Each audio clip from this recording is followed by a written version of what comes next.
Cease fire تو ہو گیا اور مذاکرات ابھی جاری ہیں، لیکن ان مذاکرات سے پہلے اس جنگ میں جیت کس کی ہوئی، کس نے آبجیکٹیوز اور اپنے ٹارگٹس کو اچیو کیا اور کون اس جنگ کا حقیقی فاتح بننے کے لائق ہے۔ اگر ایران امریکہ کے ساتھ یہ جنگ جاری رکھتا ہے تو پوری دنیا کو لمبے عرصے کے لیے مثبت اور کچھ منفی اثرات بھی دیکھنے کو مل سکتے ہیں، لیکن اس کے ساتھ ساتھ ایک اور بات بہت سوچنے کے لائق ہے کہ وہ کون ہے کہ جو بغیر جنگ لڑے بھی جنگ کو جیت گیا۔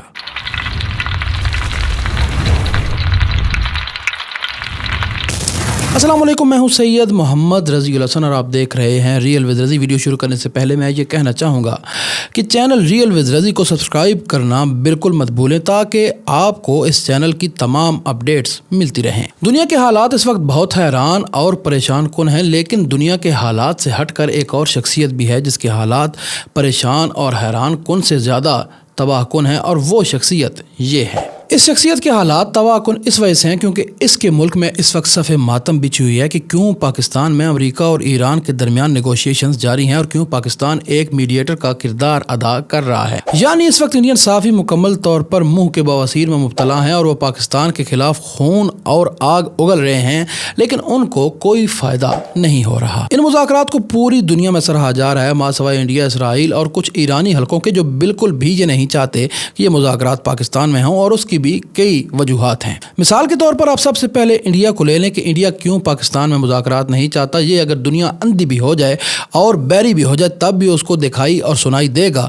کہ انڈیا کیوں پاکستان میں مذاکرات نہیں چاہتا۔ ظاہری بات ہے پاکستان کی جہاں عزت ہوگی انڈیا کو وہ بات چبھے گی۔ دوسرے نمبر پر اسرائیل یہ مذاکرات پاکستان میں اس لیے بھی نہیں ہونے دینا چاہتا تھا کیونکہ اسرائیل کے جتنے بھی مقاصد اس جنگ سے وابستہ تھے وہ تمام کے تمام ادھورے پڑے ہیں۔ مثال کے طور پر اسرائیل چاہتا تھا کہ ایران کی یورینیم کی افزودگی ختم کی جائے اور ایران میں رجیم چینج کر دیا جائے، لیکن یہ دونوں مقاصد پورے نہیں ہو سکے۔ لیکن سوال ابھی بھی وہیں کا وہیں ہے کہ اگر مذاکرات ہو جاتے ہیں تو دنیا کا نقشہ کیسا ہوگا؟ بھائی دنیا کا نقشہ تو ویسے ہی ہوگا، بس معمولی سی کچھ تبدیلیاں آئیں گی۔ ان تبدیلیوں میں سب سے پہلے تبدیلی یہ ہے کہ آبنائے ہرموز پر ایک ٹول پلازا بنایا جائے گا جس کے ذریعے ایران پوری دنیا کے گزرنے والے ٹینکرز اور جہازوں سے ٹیکس وصول کرے گا اور اپنی معیشت کو مزید بہتر کرے گا۔ دوسرے نمبر پر بات یہ ہے کہ اگر مذاکرات ایران کی مرضی سے طے پا جاتے ہیں تو امریکہ کی جتنی بھی بیسز مڈل ایسٹ میں موجود ہیں وہ ختم ہو جائیں گی، یعنی نقشے پر ایک اور چھوٹی سی تبدیلی تو آ ہی جائے گی۔ لیکن اگر خدا نخواستہ یہ مذاکرات کسی ٹیکنیکل پرابلم کی وجہ سے اپنے انجام تک نہیں پہنچتے تو اس کے باوجود بھی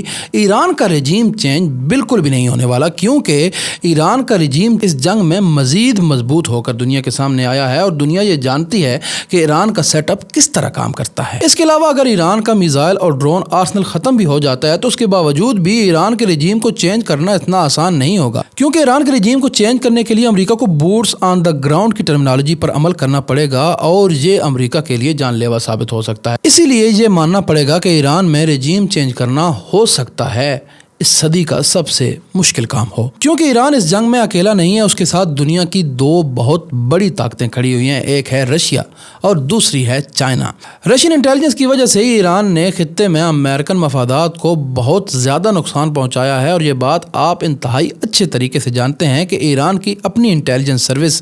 ہیویلی کمپرومائزڈ ہے۔ اگر وہ ہیویلی کمپرومائزڈ نہ ہوتی تو ایران کی قیادت اتنی آسانی سے نہ ماری جاتی۔ اب اگر چائنا کی بات کریں تو چائنا کے جنگ میں وارے نیارے ہو گئے ہیں کیونکہ چائنا کو اس جنگ میں سب سے زیادہ فائدہ حاصل ہوا ہے۔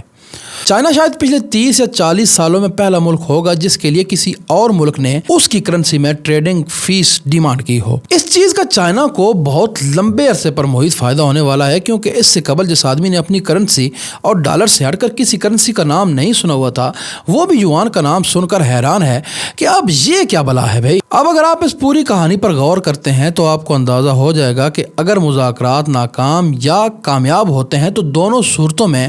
اگلے 10 سے 15 سال ایران میں رجیم چینج نہیں ہونے والا۔